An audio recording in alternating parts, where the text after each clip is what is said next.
Chidu Rajghatta for more on Modi's visit. He's also a foreign correspondent at the Times of India. We talked to him about the importance of Modi's visit and the relationship between the Asian giants. Absolutely, this is an incredibly important relationship. First of all, let's understand that these two countries host 1/3 of the world's population. I mean, 2.5 billion people. That's 1/3 of the world's population. It's huge. They're massive countries. They're either right now or they're projected to be shortly the world's second largest and the third largest economies. And they're right across each other. And for decades, for generations, there has been a sort of Himalayan, literally a Himalayan barrier between the two countries. They've had ties in the past, very ancient, going back centuries. And unfortunately, in the modern era, ever since the two countries became independent, things have stalled, and it's gone south over the last half century or so, ever since they fought a war in 1962. So it's an incredibly important relationship. 1 billion people plus people on either side of the border, huge trade opportunities, huge, massive trade opportunities. They're the biggest market for each other. So it's no surprise that Mr. Modi, headed out there. But insofar as territorial disputes are concerned, yeah, they have a long-standing dispute. It's very much alive. It's not going away soon. But these are two very mature countries. Like I said, they haven't gone to war in nearly half a century, more than half a century.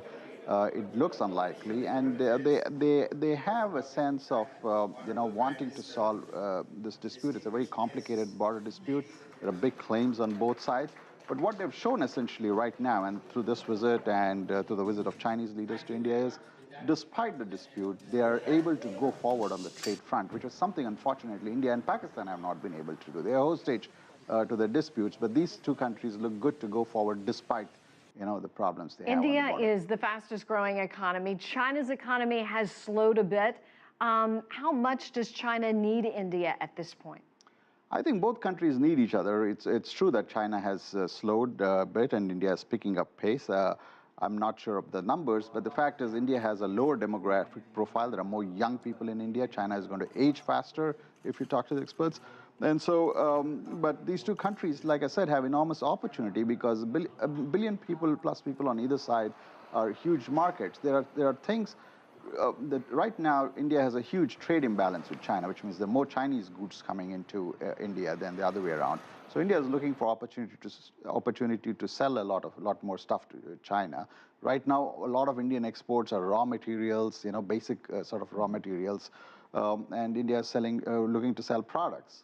So the youth represent, I was reading, 65% of the population in India. Those are big numbers, and it seems like Prime Minister Modi has really tapped into this. He is a social media star. Do you feel like China could learn a few things from Mr. Modi? I think the Chinese leaders are also getting there. I mean, it's one thing that the two countries have different forms of government. There's a lot more free expression in India.